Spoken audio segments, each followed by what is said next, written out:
Henry, you never spend any time talking to me.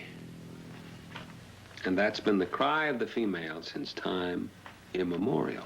You never spend any time talking to me. You come home and never notice me. Why don't we kiss each other as often as we used to? Well, I can answer that last one. After 5 or 10 years of marriage, any man who kisses his wife as often as he used to would put ketchup on eggs. But women just don't understand that. They are incurably romantic, utterly illogical, curious, and sneaky. Hi. Hi. How's the work coming? Now, we have a pact. You don't watch me when I'm drawing, and I don't watch you when you're dyeing your hair. But I haven't seen you all day. You came home from work and rushed right up here. John, you never spent any time talking to me. Wait. You come home and never notice me. We certainly don't kiss each other as often as we used to. Sometimes I wonder if you still love me. It always comes down to that sooner or later. The answer is, I occasionally wonder myself. Now, love is a sometime thing. If man spent his entire life in a state of infatuation, he'd neglect everything else. The world would be in chaos, full of wars and hunger and hate and injustice and, well, maybe I do love her. I don't like that one at all. The truth hurts, huh? It's not the truth. Despite the cartoons you draw, women are generally regarded as objects of love, admiration, and devotion. There was a time when many people thought the earth was flat. One of these days, you're going to come home and pay no attention, and it'll be a week before you discover I've run away with another man.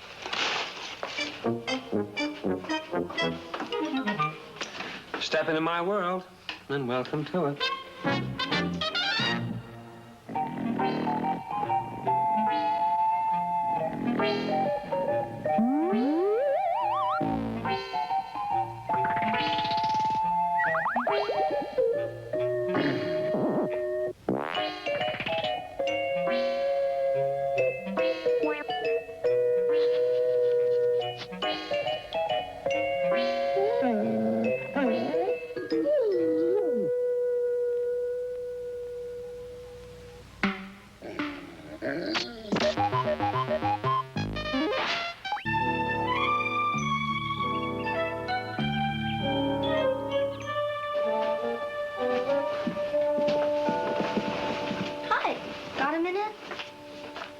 You mean a real minute or a lady minute?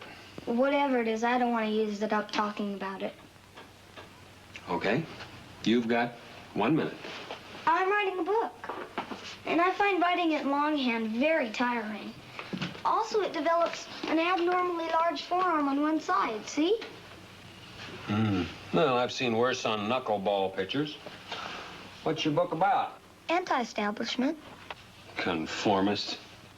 What specifically are you against? Everything. I hear they pay by the word. How can I help your enterprise without destroying your cynicism? I need a typewriter. Many of the great writers of the world never had a typewriter. Or indoor plumbing. Consider that. I know, I've got it good. Right. Can it be better? I'll think about it.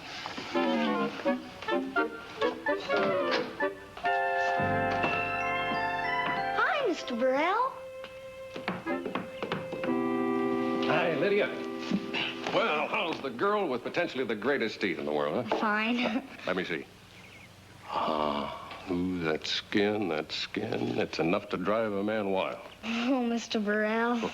All my father ever says it'll be okay when I stop eating so much chocolate. Yeah, well, what your father doesn't understand is that one small blemish merely sets off perfection. Think how attractive the Mona Lisa would be if she had a beauty mark. I'd rather have a typewriter, but my father's being stubborn about it. Yeah, well, someday when you write your autobiography, he'll realize his mistake. He won't even be mentioned. Bye-bye. Bye. Oh, hello, Monroe. Hi there. I'm Farley Burrell, your new neighbor down the block. You never remember me. You don't have to feel so special. I forget a lot of people. Including your daughter and your wife? What is that supposed to mean? Oh, nothing at all, dear boy. Only no coward can get away with that phrase without being offensive. And this guy is no Noel Coward, all right? The duel for rhetoric is up for grabs. On guard. Only judging from your work, it's not hard to deduce that you hate women, starting with your own family. What kind of work are you in, or is honest toil beneath you? Yeah, well, I'm a manufacturer. Why aren't you out manufacturing something? Well, because I've already manufactured so much, I don't have to manufacture anymore. I'm losing. Well, I've got to be running along unless you have something else in mind than general criticism. Oh, yes, I would like to leave this book for Ellen. Ellen? Yes, we were talking about it the other day. Yeah, at the PTA meeting. Or you go to PTA meetings? Yeah, well, I have the time and I have the children, but unfortunately I don't have the wife. I'm a widower. So I sometimes turn for comfort and advice to... Two other men's wives. Well... Well, anyway, Ellen seemed interested in reading this. The Love Machine. She never mentioned a word to me about that. How did you get started talking to Ellen at the PTA meeting? So many husbands never spend time talking to their wives. They come home, never even notice them, never kiss them, the way they used to. Yeah, we were talking about things like that. Yeah, personally, I'm glad you hate women.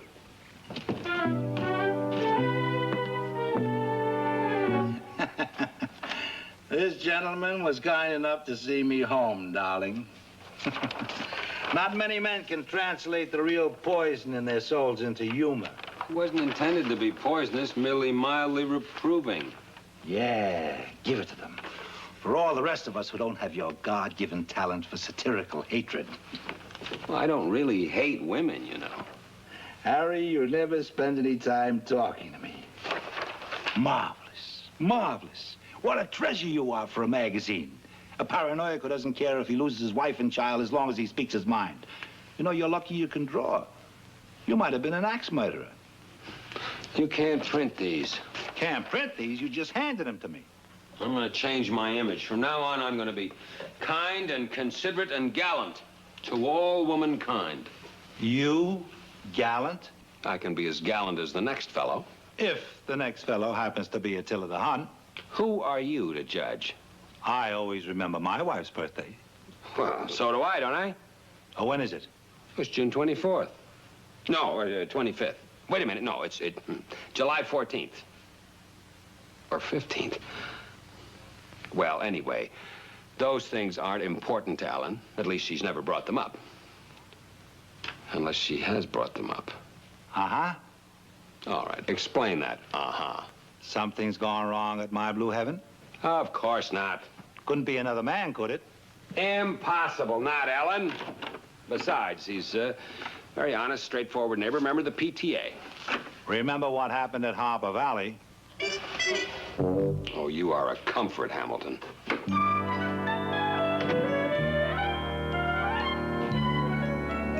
Oh, good afternoon, Monroe. Have you been here all this time? Oh, no, back and forth, back and forth. Well, what for? Well, I guess because I enjoy it, mostly. I mean, what do you do here? Anything I can, old chap. Well, you're all on my side, I'm sure. You look upon that practice as perfectly ethical, I take it. Any man who will allow a wife and child like that to languish for affection deserves what he gets. So you prey on women. You watch for the opportunity to pick off the weak and crippled ones from the pack, like my wife. I wouldn't put it that way, no. What do you call it when a man sees fit to take advantage of a woman stumbling through another man's marriage? Well, I just try and help them feel wanted. People love emeralds because of their flaws. And how have you been getting along with my emerald? Why don't you ask her? Do you suppose she'd turn you in, huh? Oh, I doubt that. You see, she likes me, and I like her. I like all women. Well, so do I. But I like making them happy. Ciao. Well, I've got nothing against making them happy either. It's just that I don't happen to be a fanatic about it. Lydia, dinner. Liver? Mm-hmm. Oh, boy. Liver. It's good for you. Lots of iron in it. Lovely bouquet. It's an amusing little liver. Farley Burrell dropped by today. Yes, I ran into him at the door. You don't like him. Well, I'm indifferent to him. Hi. Hi. How can you be indifferent? To Farley? To any man who, for all you know, spent the entire day with your wife. Was there anything wrong with his behavior? Of course not, but that's no reason to take me for granted. Well, I figure that any man who can manufacture as much as he wants to and then stop has a great deal of self-control. Mr. Burrell says my teeth are going to be beautiful. I wouldn't take too much comfort from that. Mr. Burrell was in the porcelain business. You and Hamilton had another fight today. I am dealing with an extremely insensitive, almost boorish man. I know exactly how you feel. Perhaps I ought to be excused. What's so great about Farley Burrell? He's a very lovely, thoughtful, perceptive, understanding man. I think I'll watch TV. Look, if you think Farley's so great, maybe you should have married Farley. What's done is done. Oh, it's not necessarily irrevocable. The broken home was never more in vogue. How can she not see through him? Oh, women are blind in addition to all their other faults. However, if that sort of thing really turns her on, well...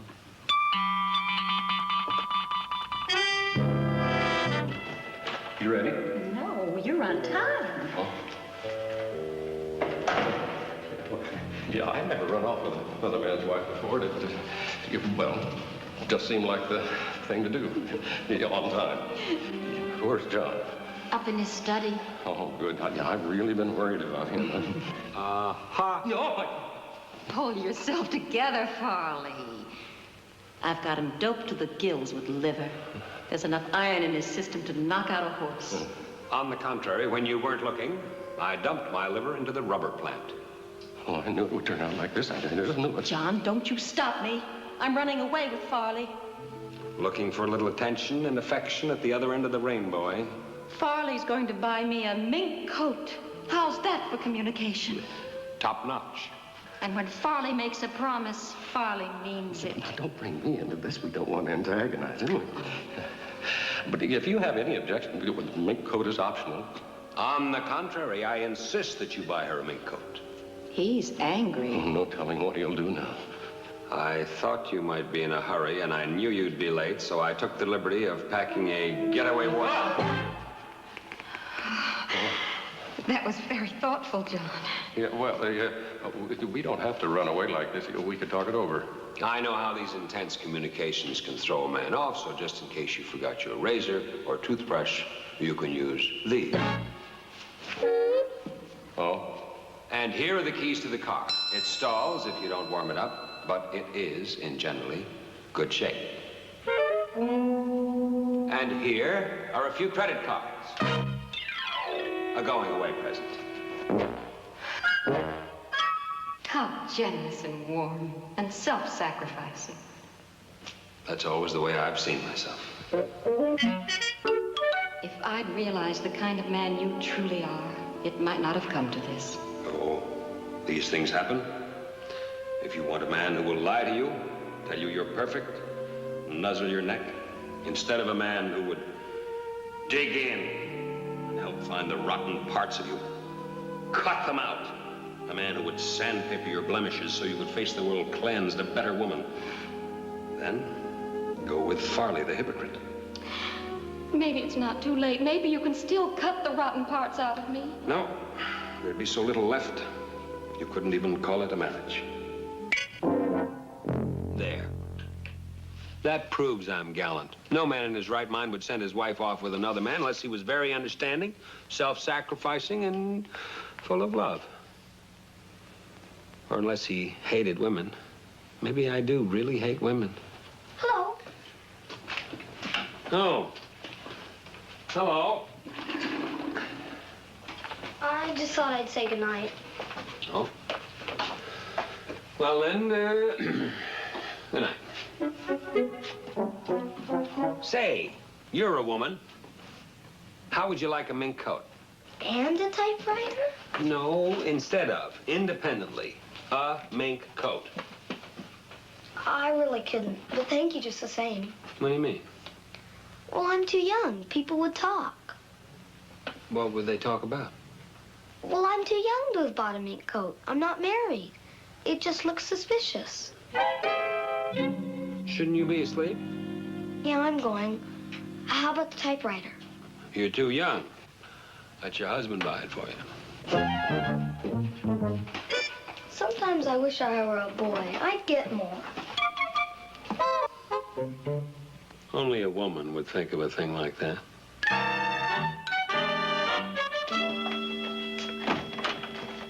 Mr. Burrell.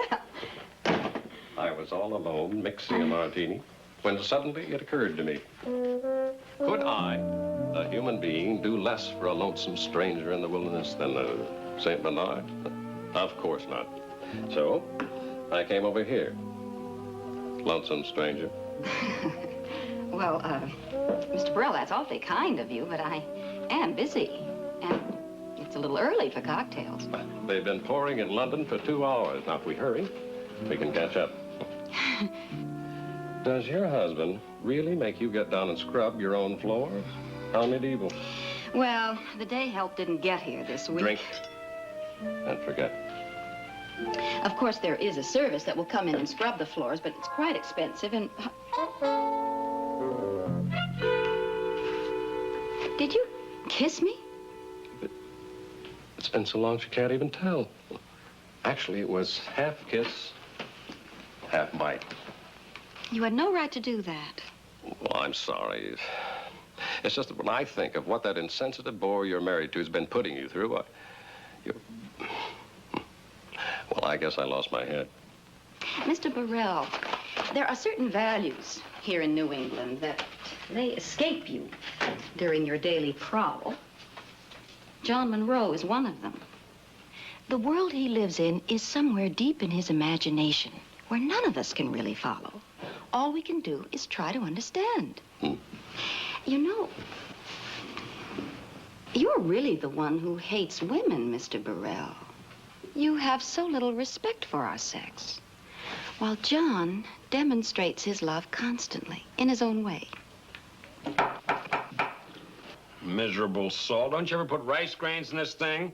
Oh, I'm sorry, dear. Let me get you another one. Oh, never mind. I'll be late for my train. Oh, well, if you miss this one, there's another one in 16 minutes. They bark right back at you, don't they? And our daughter. What a lovely, lovely relationship. Neither one giving an inch. Never has lack of communication said so much. Daddy, you know what I think? I don't care what you think. You're just a kid. John, you understand the true affection underlying that, don't you? What disturbs me is I do. Why, there are even some people who think John hates dogs. Get away. This is love, Irving. Love. L-O-V-E. Dumb dog can't spell. Do you honestly think I'd trade the respect of that sort of a man for a neck-nibbling neighborhood Casanova? I think I've been insulted. To be perfectly frank, you have. Well, you can't win them all. I'll have to start on the girls in the next block. Mr. Burrell, if you mention one word of what I've told you to anyone, especially John, I'll spread a rumor around the PTA that you wear dentures. Oh, I'll bet you would. Irving, beat it. Go on. When are you going to realize that I live here? Go on, bite the kids next door. They're all beef. Ellen, will you please feed that dog before I get home? What are you doing here again? Yeah, I'm not here. I've never been here. It's just your imagination, old chap. What did he mean by that? And what's been going on here all day? Oh, just, the usual suburban hanky-panky. You know, neglected wife, handsome neighbor.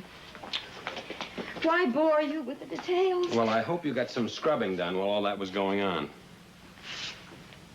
What's that mark on your neck? What mark? That one right there, it's all red. Why, those are teeth marks. And they don't even match my teeth. I was bitten by a St. Bernard. No doubt about it. It's those cryptic little remarks, those looks as if they knew something you didn't. That's why I hate women. I don't mean just hate women, I mean hate women.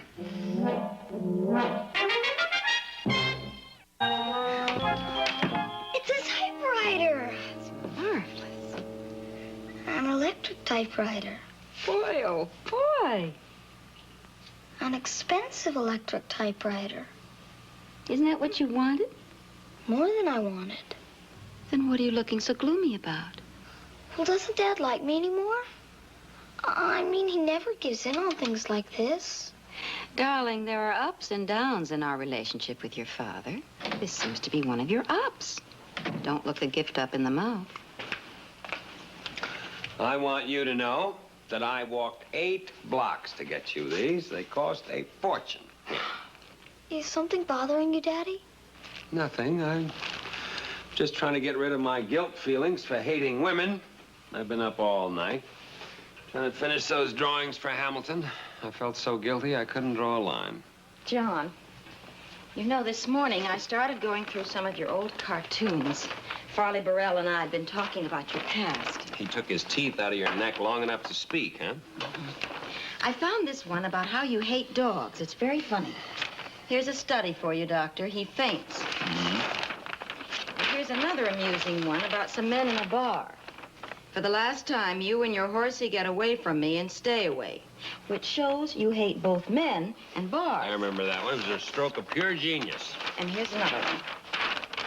You're not my patient, you're my meat, Mrs. Quist, which shows how much you hate doctors. So now do catch on. No. John, it proves you don't really just hate women. You hate everybody. I do? You hate everybody equally, without regard to race, creed, sex, or national origin. Well, yeah, and that's perfectly right.